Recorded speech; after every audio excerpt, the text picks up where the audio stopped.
Welcome back inside of this week's episode of Trash Chatter. I'm your host, Victoria Conway, and this week, pleased to be joined by Brandi Knight from A Knightly Shine out in Tallahassee, Florida. Brandi, how are you? I'm good. How are you? Good. Thank you so much for taking some time to join us today. Before we get into all of the details, as you're almost approaching your 1 year anniversary of being in the business, how did you first find trash bin cleaning? We were actually doing a family walk with my husband. He was going through rehab after back surgery. And my daughter said she wanted a video game. And I was like, no, you need a job. I just bought you a video game. So we kept walking. And so she said, well, I'll go ahead and see if I can clean our neighbor's trash cans or like roll them to the street for trash pickup to make money. And I said, that sounds great. And so our pressure washer was broken. And so we were on Google, I think, trying to find a new pressure washer, and we stumbled across sparkling bins. And so that was kind of where the idea came from. And we started doing research and we reached out to you all, and here we are. Before you found trash bin cleaning, what was your day-to-day job? What's your background? My day to day job, which I actually still do, my husband and another family member actually do most of the business, is I work for the state of Florida. Awesome. So when your daughter sort of found the trash bin, started talking about it, does she take credit now for starting the business? Yes, she does. She tells everyone her parents work for her, and we have dubbed her Kim the CEO. So on our social media and everything, we refer to her as Kim the CEO. Yes, that's what I was going to ask you because I've seen the videos and it's awesome. She gives cleaning tips. Did she think of that idea to start giving out weekly tips, or was that something that you maybe gave her inspiration for? That was her idea. We were looking at just other cleaning sites, and she was trying to figure out how she wanted to do social media. That she wanted that to be kind of be her niche, is the social media part of it. And so she came across, these different cleaning tips, and she said, I could do a weekly video, and I was like, yeah. And she said, and I don't have to do it long. That was her thing. She didn't want to do long videos, so I don't think they're more than a minute, a minute and a half max. Is I think we've done. So it was all her idea. And now you're a mother of two. How has that impacted you owning your own business while also still having your full-time job and maybe blending family and work? It's always an interesting mixture. Yes, it is, especially when my son wants absolutely nothing to do with the business. So he's I think he's starting to turn come around. He actually told his teacher about the business, and so she actually signed up the other day. It's been interesting. The summer was great because both kids got to work it with their dad. And so, of course, my daughter enjoyed it more than my son did. Towards the end, it was the whole maggot thing, so she was like, "I'm over it." But so it's been challenging but good. And in your first year, you got your trailer in November, so right around the holidays. How has the first season been for A Nightly Shine? It has been better than we thought it would be. Of course, like you said, we got it around the holiday time, so I think we started probably picking up customers around April, as like you said we would. Yeah. So starting around the holidays, we had done, we had put the word out, of course, leading up to us getting the trailer, and so we had a couple of people. I think we had a good 25 that signed up initially with monthly service, and so we just kind of just been building from there. And that's something I know we preach to everyone, even though you're in Florida. Holidays, people just aren't really looking to Mhm. spend extra cash. So I'm glad you were patient with it. And then I'm sure as summer went on and the bins got even nastier being in Mhm. Northern Florida, that helped to the point where you've reached out where you got a deposit for a second truck just Yeah. preparing as that trailer grows. What's the reaction been like from your friends and family when you said, hey, we're starting a new business and this is what it is? So they were like, "What? How do you do that?" And so, and even we're finding with our customers, we get, of course, get most of our customers as they're either peeping out their window or walking by as we're doing someone in their neighborhood. So it's been good. Everyone has been extremely supportive. I think most of our family gets service now.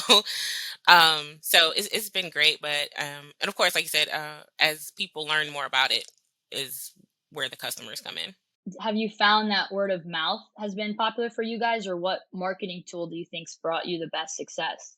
I think we're tied between word of mouth and Facebook. We were just looking at that last week, kind of seeing how word of mouth gets us, and then Facebook or word of mouth via Facebook. We do have one customer who takes, I think on average, probably two of our posts a week and kind of blast it in their circle. And they've So I think they're probably at like 6 months free cleaning at this point because of the number of referrals we've gotten from them. So I mean, that for us is one of my favorite things that we do. I don't care if somebody never pays, if they're referring 10, 12 people a year, that's worth it in my book. And obviously the more people know, the better. I want to talk a little bit about your company name, A Knightly Shine. I'm assuming it's a play on your last name. What thought process went into it? Were there others in the running? How did you guys land on it? so that was my husband and daughter all the way, 100%. That was them. She said she wanted like something that exhibited strength, and my husband was like, "Well, our last name is Knight," and then they were just kind of going back and forth with the word, and then they came up with Nightly, and then they said they'll make Ben shine, so Nightly Shine. Did she also have say in the purple hopper? That was all her. Purple's her color. So Love it. No, it definitely stands out, and I think that's something a lot of people do the green and blue because of the bins, but to have something different and especially tied to your family name, that's got to be pretty rewarding for you guys. As you continue to grow, Brandy, how many clients do you think are monthly, quarterly? How many people do you think call in and say, "Hey, just a one-time cleaning"? How have you found that balance so far? we're probably about 40%. 40% of our clients are monthly. About another, I think 25% is bi-monthly. Then we have quarterly. Lately, the past couple of weeks, we've gotten most of our one times. And then about 20% of them have converted to either monthly or bi-monthly. And now if they convert, Brandy, do you credit them at all with the one-time cleaning? Like, they pay obviously more, or is it just they're starting fresh after that one-time cleaning with a monthly service? We credit them the first 2 months, and then they'll start the monthly after we credit them the first two. That's awesome. And I noticed one thing, looking through your social media, and it's something we preach with folks about reaching out to your local community. Any way that you can get the bin cleaner visible. And if you guys look on their Instagram, it's A Nightly Shine. You can look it up. Maybe we can also get a picture on this podcast that you guys were able to meet with a ribbon cutting ceremony with the Greater Tallahassee Chamber and Minority Business Chamber. How did that come about? Did they approach you? Did you reach out to them? Actually, so I went to a business expo back in February, I think it was. No, maybe March. And the chambers actually, I think, because we have three chambers here. And so they were like trying to outdo each other. And how that landed was any business that was in attendance got a free chamber membership a year. And so I decided, well, I'm here, so I'll just, so I joined all three chambers, and then started learning more like the benefits of the chamber and working with them, and just understanding how the different subgroups within the chambers work. And then they said, we do offer ribbon cutting as well. And I said, oh, I did not know that. And so it was just, and because we're mobile though, it was always hit or miss with trying to find the right spot, the weather, all that anyway. And so we were finally able to get it, nailed down that day that we did the ribbon cutting. So they were great. They've been a great support. Many of the chamber board members that I've met have been a great support for the business. That's awesome. Were there other people, like obviously you're doing a ribbon cutting ceremony, so did they like invite members of the community, or was it more so for just officials throughout Tallahassee? So they have their ambassadors that they bring, and then they put it out. So there were other community people that showed up. Some people I had never met before, but they saw it blasted through the chamber's communications, and so they showed up as well to support. That's awesome. So far in your journey as your family's grown with the business, your husband's out there cleaning bins. What's been the biggest surprise for you all? The dirtiness, messiness of the bins, like they are going to be, but to see some of them, it's like so like you never even put bleach in it, like so You don't that even has try to been bag your food? right. That has been the biggest surprise. And even we tease about a few customers because I think they're at the point now. Oh, a nightly shine is coming, so we'll just throw it in there. We're supposed to get clean this week, so I feel like it's a mixture. It's either people that have that same process, like, oh, it's getting cleaned, or I know I personally have friends that they're on high alert. They're like, nobody mess up the bin. We're gonna keep it yep, maintained. Don't touch it. And then their family members are like, what are you talking about? And they're like, yep. don't throw away your food. So it's neat because then people care, and even if they're Hmm. relying on you to come clean it, I mean, that's the job. So that's great. Once again, here inside of Trash Chatter, Victoria Conway alongside Brandi Knight from A Nightly Shine out of Tallahassee, Florida. They have an SB1 trailer. They started in November of 2021. Their kids are involved in the business, their daughter a little bit more than their son, which I can relate to as I'm the one on this podcast. And my brother maybe showed up for a few days of work down at the shop. So it's always different. But also, Brandy, as you guys continue to grow and you're getting involved in the community, where do you want to see this business go as you enter year two?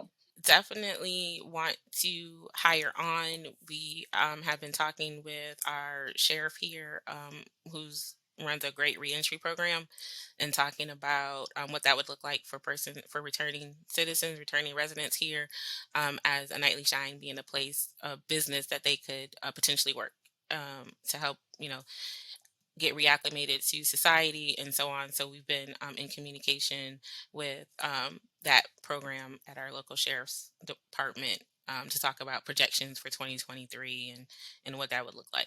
That's awesome, Brandy. A great way to maybe integrate some people back into society, maybe give your husband a break. Is he over Yep. cleaning bins at this point?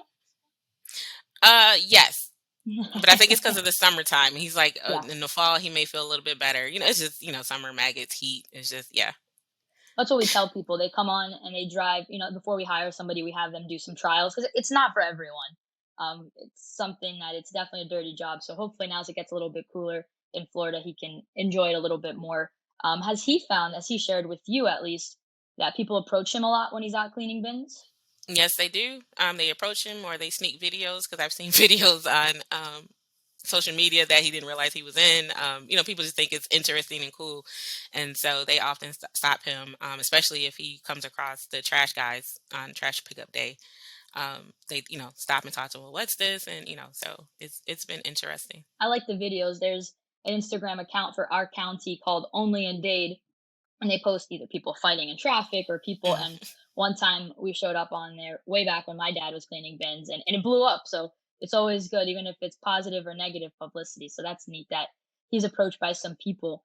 For you guys, what do you think you found as something that could be considered a misconception about the industry that you might hear from other people or folks on maybe some of the forums just talking about the industry? I know a lot of what we've experienced locally misconception is about the process. Many really just think like it's like you're doing it yourself, right? You have the water hose, some bleach, or maybe some Fabuloso, and that's it. And Yeah, so it's like so doing the demos for us was great because really showing people no, like no, we add the heat, you have the water. It's we're really sanitizing and becoming germ free, and I can say for those who've actually called in and I've actually been able to verbally, talk and explain that process, most of them end up signing up for a monthly service and they might have called in like to do a one time or a quarterly. I agree wholeheartedly, which is why I know a lot of people like automation. I've had clients not even want to put their phone number on their wrap, but I think it's a lot better to have that conversation at first because there's some skeptics for sure. So I think it's interesting that when you get them on the phone, you can walk them through it. And of course, pricing structures definitely help with that too to really show them the benefit. By chance, off the top of your head, do you know where your pricing's at between monthly and one timers? So monthly is I think we're at 19 monthly for two bins and one timers I believe we're at 45 or 50. I got to check No, awesome. No, for that's a great yeah. disparity in my opinion because it's kind of a no-brainer. As Hmm. you guys have grown and the company's finding success, are you at the point where you're like, Victoria, where's the truck? Because you're getting nervous, or are you still at a place where you feel comfortable with the trailer as you're expanding in year one, which is an excellent place to be at by all means to see the need for a second system. Yeah, no, we're definitely. I think we're good. We're no in no rush. I think which I've told you and even John. I think a couple of times, like we're in no rush. We just wanted to get on the list, and I think by the time I'm about timing and listening to the universe, and so I do believe by the when it's ready, we'll be ready.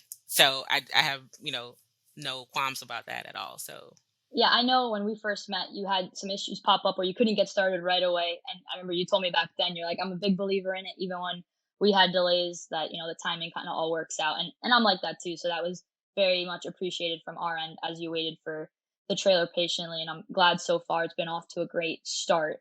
For you guys, what's one piece of advice that you think you'd give to somebody looking to enter this industry? definitely go down for the training. We did not, but David is great. Definitely, I think well, things happened, and so we couldn't make it down. But I do definitely, after the various phone calls having with David, I definitely see the benefit and going down for the training. And also, I think another big thing is the patience and, kind of, putting in the work. It's not all going to come instantly. I don't think my husband or I thought that, which is great. So, just kind of as we grow, not surprised by it, but grateful for it. And so, just doing things at our pace and in our time, not trying to, keep up with anyone else. Cause, I've seen, people have, 5, 7 trucks, and I think that's great. But I also know, they just got 5, 7 trucks and they may have been in business for 5 years, and, we're just a year in. So, I definitely, and, be real with yourself. Because as you know, we went back and forth about whether we're going to truck a trailer, Mhm. truck, Yeah. trailer. I was like, Victoria's gonna tell me we don't want your business at all. No, never. Not using me, that's for sure. But we settled on the trailer, and I think that was the best option for us to really, introduce the business to the community and still be able to function and operate without, being stressed about money or anything like that. And like I said, as we grow organically, I think when it's time to get the next one, we'll be ready. And I think there's enough of stresses in small business, which is why, we will tell people go with a trailer if that's better for your budget, because it does double your payment, and that's money you guys can use for social media, for marketing, and it's really important. And I'm glad that you guys have been able to find some patience. Maybe we'll spread that word a little bit more to some folks, because obviously it's a big decision, but timing always, I think, ends up working out in the end. For social media, Brandy, is that you guys doing it? Did you hire somebody? Because I'm looking through your Instagram, you've got funny memes, you've got different edits. It's definitely a good variety. That is definitely Kimberly and I. Kimberly is our daughter. That is the two of Awesome. us. We've had, some friends that have found a meme or something, or a similar meme, and have sent it to us like, hey, you guys might want to post this. But it's mostly been us. Now, as we were already talking about, like, 2023, like right after the holidays, we have like two people we're talking to right now. We'll choose one of them to kind of take it over in January, because it has become much, especially with Kim now being back in school, and that really she wanted it to be her thing. But I told her, being a boss, that sometimes means you got to delegate it and let it go. Delegation is a very important asset to have. Not everyone can do it, but that's awesome that she's so ambitious about it already. And I mean, everyone check out their Instagram, A Nightly Shine. It's awesome. You've got a great variety of things. You've got videos of the truck or the trailer behind the scenes, and I think that just further helps you guys grow your brand. Brandy, before we let you go, where do you want to see A Nightly Shine in the next 5 to 10 years? I know that's a ways away, but in a perfect world, let's say, although Perfect world. obviously it's not perfect. Perfect world. The next 5 years, I see us with probably 2 trucks in addition to the trailer, and servicing some of the surrounding counties. Maybe even going a little further out, since I think it was pretty sparse between like Pensacola and Jacksonville here. So I think we have good little room to expand and serve surrounding counties. Awesome. Well, once again, Brandi Knight from A Nightly Shine, thank you so much for joining us on this week's episode of Trash Chatter. It's a pleasure getting to know you and your family, and I'm glad that you guys have found some success as you started in year one. Thank you.